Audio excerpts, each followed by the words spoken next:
I found my own dress in her closet.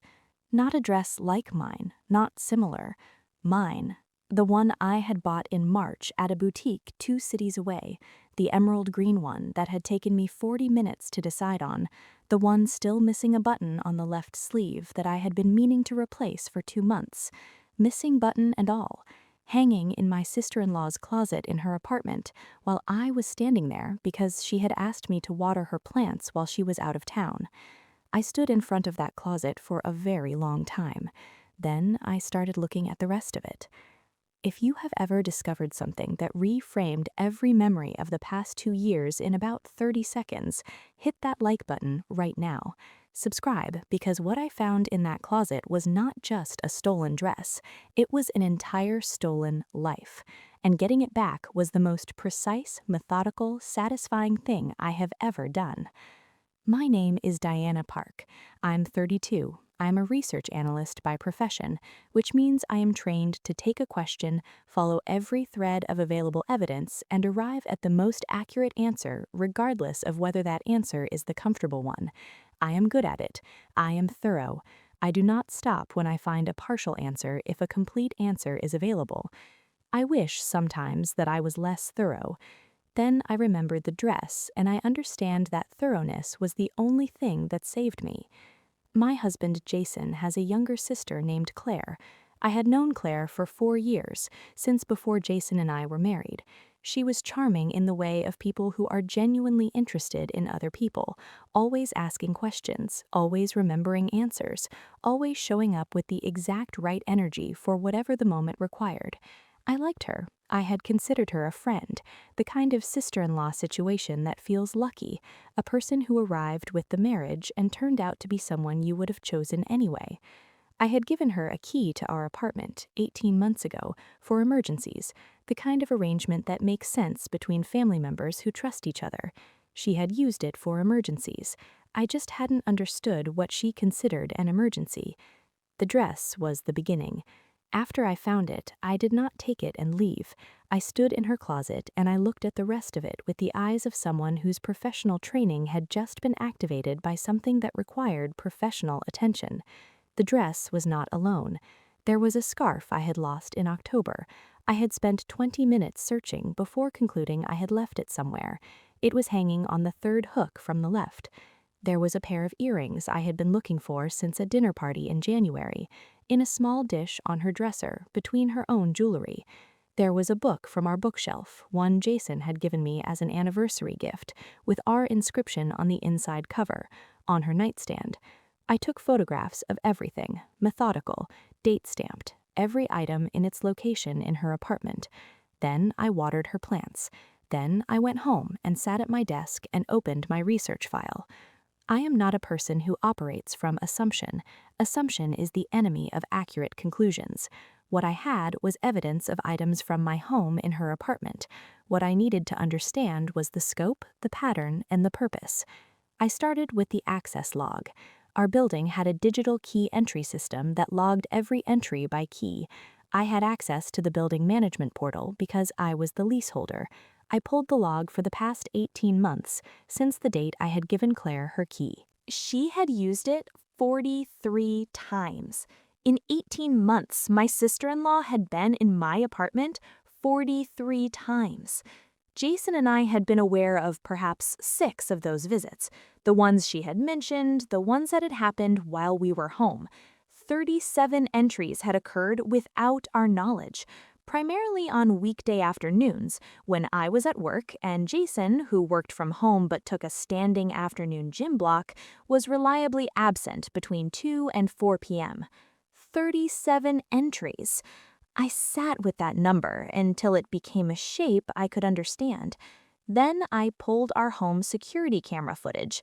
We had a camera in the entryway, primarily for package monitoring, that stored 60 days of footage. I had 60 days. I watched it over 2 evenings. She would come in, spend between 20 and 45 minutes, and leave. She moved through my apartment with the ease of someone who knew exactly where things were, which made sense. She had been there 37 times. She knew where things were because she had been learning where things were for 18 months. She would go to my closet, she would try things on, I could see the shadows through the gap under the bedroom door. Sometimes she would take something, sometimes she would put it back, sometimes she would stand in front of my mirror for a while, wearing my clothes in my apartment while I was at work, thinking my sister-in-law was someone I was lucky to have. The footage was difficult to watch, not because it was dramatic, because it was quiet, because it looked from the outside like someone who wanted to be somewhere so badly she was practicing it while the actual inhabitant was away. I thought about that for a while. Then I kept working. I cross-referenced the 43 entry dates with my personal calendar.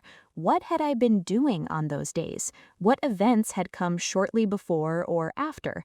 A pattern emerged that took my breath away for a moment before my researcher brain categorized it and moved forward.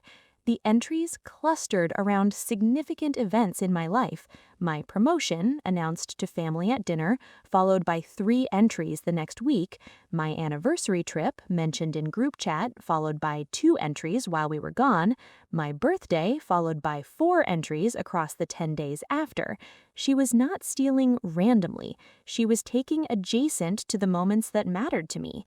I had enough, more than enough, but I am thorough, so I did one more thing.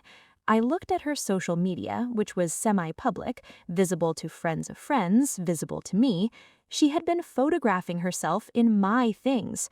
Not obviously, not with tags or identifiable backgrounds, just photographs posted over 18 months of her in what appeared to be her own life.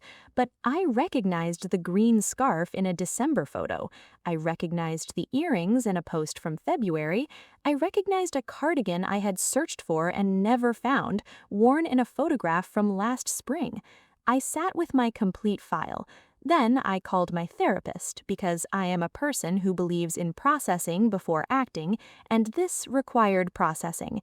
She helped me understand something important. What Claire was doing had a name and a pattern and was not at its root about objects. It was about identity, about proximity, about something that required more compassion than I had available right then, but that I needed to name accurately before I responded to it. I named it accurately, then I called my attorney. The legal framework was clear. Unauthorized entry, even with a key provided for emergency use, is trespassable if the terms of access are violated. Removal of items without permission is theft, regardless of family relationship. The documentation I had was extensive. But I did not go legal first. I went to Jason first, because he deserved to know before anyone else, and because the way he responded was going to determine everything that came next. I showed him the entry log, I showed him the footage, I showed him the social media photographs and the items I had cataloged in her apartment. I showed him the pattern. He was very quiet for a very long time. "How long have you known?" he said. 10 days, I said. "I wanted to have everything before I came to you." He looked at the footage again. His sister, moving through our apartment in the particular easy way that comes from having done something many times. "I don't know what this is," he said. Not a defense of her, a genuine confusion. "I know," I said. "I have some thoughts about what it might be, but right now what matters is what happens next." He asked me what I needed. Same right question that David had asked. I was beginning to understand that this was how you identify the person on your side when things get real. I needed him to be present for the conversation with Claire, not to lead it, not to manage it, but to be there so she understood this was not just between the two of us, that Jason had seen everything I had seen and was standing where he was standing. The conversation happened at our apartment. Claire arrived not knowing what it was about.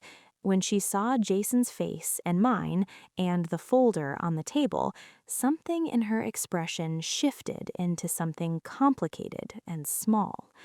I did not begin with accusation. I began with the entry log. I set it in front of her. 43 times, I said, in 18 months. She looked at it. "Claire," I said, I need you to understand that I have everything, the log, the footage, the photographs of my items in your apartment, the social media posts. I have a complete record. So I need this conversation to be honest because there is no version of a denial that holds up against this documentation. The silence lasted a while. Then she started talking. What came out was not what I had expected, which is to say, it was not the flat, calculating story of someone running a deliberate scheme. It was messier than that. It was the story of a woman who had spent 4 years watching her brother build a life that looked like everything she wanted, who had made herself indispensable to that life, who had gradually, without a clean moment of decision, crossed from proximity into something else. She was not a villain. She was also not excused. I told her that clearly and without cruelty. The key was returned.